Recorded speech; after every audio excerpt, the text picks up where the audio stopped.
Yeah. There is no mania like a crypto mania. Yeah, and it feels like we've just begun. I mean, when I saw this tweet yesterday, which I responded to, right? You're talking about whiff bananas plus 1,600% in 90 days, 600%. This is dog whiff hat, guys. You know, the meme coin that's catching the attention of the world. Very fundamentally important project. I believe it might cure cancer. I'm not really sure. Right. I responded, maybe I should buy some to be your exit liquidity and your signal to get out. But I mean, you're out here trading dog whiff hat. So mania Yeah, real. I mean, look, I'm still sticking to that mantra, you know, which is don't fuck this up, which is really you're only doing this with a small amount because it's fun. So my whole kind of degen book is minuscule and I just do it to be involved. And, you know, fine, if you can get one that goes up a lot, it's a lot of fun to be had. And, you know, a lot of these are utterly worthless. And therefore, if you get them wrong, it doesn't matter either because you're doing it for the fun of it. And you might get lucky. It's kind of going to the slot machines, right? That's what really you're doing. We have to be careful not to be all in dog whiff hat with our kids' college funds and retirement, which I have a feeling some people are. I mean, is cat in the hat, dog whiff hat? We should do a cat in the hat. We should launch cat in the hat. There is one. There is one. Oh, see, okay. They're way ahead of you, my friend. They're way ahead. You can't get it. You can't. They've got every politician now. I mean, you can't. Yeah, I mean, did you see that Elizabeth Horan one? Oh, I've been talking about it quite frequently here. I find any way to passively mention it just because I want it. Literally, just want to say the name. And man, I think it crashed though. I heard. But so listen. Raoul Pal lists top altcoins to stack before April. To get a little bit more serious here, you and I have had this conversation, but you're all over Solana, obviously. I very openly, among many of my guests, believe that Ethereum has been a laggard, but that's an opportunity, not an indictment, right? We have the Denkun upgrade going well yesterday. Layer 2 fees effectively have gone to zero. You kind of responded to one of my tweets saying what's coming next is insane. Not even specific. You said, yes, Ethereum parabolic or to the moon or something like that. I assume you still believe that this could be at least one of the big next trades. Yeah, look, all I'm doing now is trying to allocate capital efficiently as possible. So I'm just looking at the cross pairs. So I'm looking at the Sol ETH cross. And even though I think ETH goes up a lot, I love ETH, I just think Sol goes up more. So I'm trying to be as effective as possible without going too far out the risk curve and having it all in dog with hat. Which chart versus everything else looks incredible, as does Doge, bizarrely. I mean, Doge looks like it looks like that's about to explode. And it did exactly this time last cycle around as well. This is the kind of classic dog season. So, you know, it usually goes from this DeFi season, which we had, you know, a few months ago. Then the attention goes into meme season, and then it really goes into the kind of layer ones, layer twos, that kind of stuff. Well, I happened to see this story in passing. Elon Musk forecast Dogecoin payment option for buying Tesla cars at some point. So this literally happened, right? He said this, and it was in his own factory, not in an interview. I think he sort of said it in passing. And I want to quickly, you always share your theses with me. I came up with a thesis here on this show on Tuesday. And that was that people keep asking, why aren't we getting mainstream attention and FOMO, Bitcoin, new all-time highs? And my new theory is that we don't get mainstream FOMO until Doge makes an all-time high, because that's the token that everybody bought and is still underwater on. I think you're probably right. I think you're probably right, and ETH as well. You know, there's everybody from the NFT cycle, everything else. I think you're right. I mean, it hasn't really affected retail yet. Yes, it's got the degen crowd, those of us who are in the market and remained in the market, but we haven't sucked in. I mean, I'm not really getting messages from my friends. You know, the only thing I'm getting is, well, you should sell some of your positions soon. You know, I'm still getting some concerned friend faces. And I'm not really getting, hey, you know, what should I be doing here? And that phase is still to come. It's bizarrely quiet. But also don't forget the economy is actually still not very strong. It's still pretty lackluster. And certainly on a global basis, it's not very strong. So people haven't got a lot of spending money either. So they're not throwing money around. It's just those of us who've been in crypto because our economy is expanding. We've all got money to throw around. But, outside in the normie economy, there's no money to throw around, I think. Yeah, it's just my feeling that as much as we'd like to believe that the masses came in for Bitcoin last cycle, they came in for Doge and they came in for NFTs when it was on Saturday Night Live, right? And those things are still massively underwater and suffering. So those people are not going to pay attention while they're massively underwater. They're just not.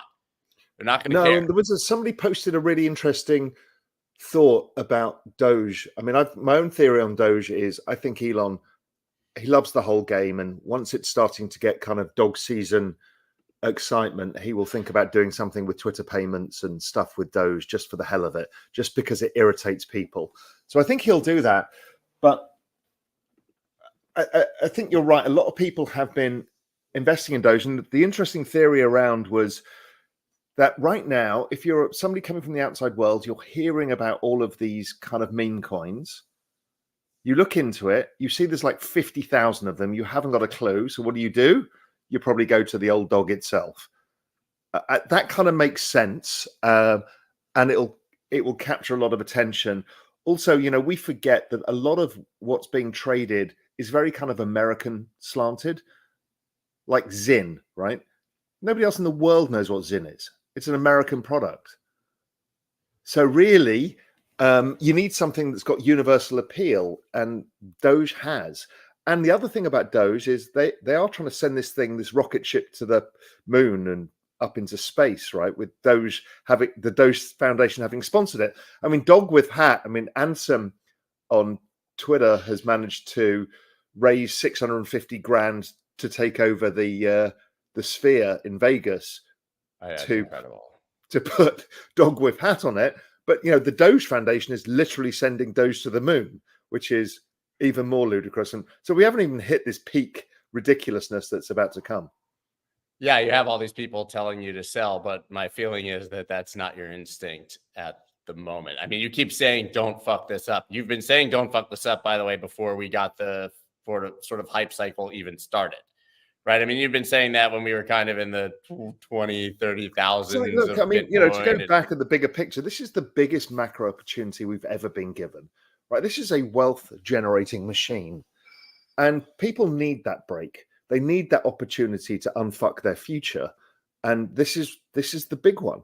So, it matters to me. We've all seen it. We've all fucked up in various ways in the past. And we were, as you know, and this time around, we've got to get it right. We've got to get it right. I think I will be very unhappy if we leave people behind. Now, I know it's going to be terrible at the top and people are going to be pointing fingers at each other. We've gone through that too. But generally, if we can get people up this curve safely in the best way they can, we're going to change people's lives. And I think that really matters.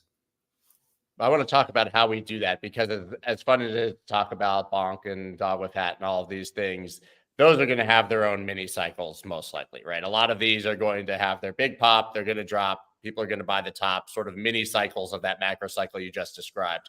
But how should you position for the larger cycle? I mean, that's where you want to just kind of have the bulk of your portfolio, in my opinion, in Bitcoin, Ethereum, Solana, and do nothing, right? I talk about this all the time. We see drops from 72,000 to 69,000 on Bitcoin, and you see $500 million liquidated, and those are all people who are right. Those are people who are long. Right? They're long on an asset that's only going up, and they lose all their money. Yeah, a friend of mine who I won't name, who you know as well, has been a professional trader his whole life, had taken leverage out in Solana, had a wick down. He lost $2 million of his position. And it's like, come on, better. We don't need to do this. The problem is again, at this point in the cycle, we all lose our minds. It's really hard not to. So you start thinking, well, Sol's probably only got an 8x to go and I want to make more money, right? And then you start doing dumb shit. And we've just got to not do that. And I know it's really hard, as you rightly say, doing nothing is the superpower here. This is not the last cycle. This is not the end of the world. Just, this is a longer game to be played, but just do that. And then when you can, maybe at the end of the year, take a bit of money off the table, cash in a few lifestyle chips, you can then run the rest. And you can run it into a bear market. I ran the entire bear market on purpose because I wanted to add through it and just stay with it. Because you don't know how it's going to go. Is the next time around, is it going to go down 70% or is it going to go down 50%? You've no idea. So the best thing is set your time horizon, take some lifestyle chips off the table at some point, and then you can take all the risk you want. Listen, I bought every Bitcoin dip on the way down. We went from 69 to 52. I said that could be the bottom. Didn't think necessarily it was. Bought 52, bought 42, bought 32, bought 21, bought 17. Got ridiculed very loudly on Twitter. How dare you not buy the bottom? Same people ridiculing Saylor every time he buys. It's not the bottom. How dare he? Don't recall ever buying any Bitcoin that's not currently in profit. No. And that's the point. People forget this is not a cyclical market. This is a market in a log uptrend. It's an exponential trend over time. So it covers most sins, which is what's so magical about it. You can buy the high. I mean, I launched a fund of hedge funds in crypto at the absolute peak of the market. And before you know it, every single investor was underwater because the market went down. But, you know, with a long enough time horizon, everybody's back in profit again now. And, you know, it works. You just have to trust the process.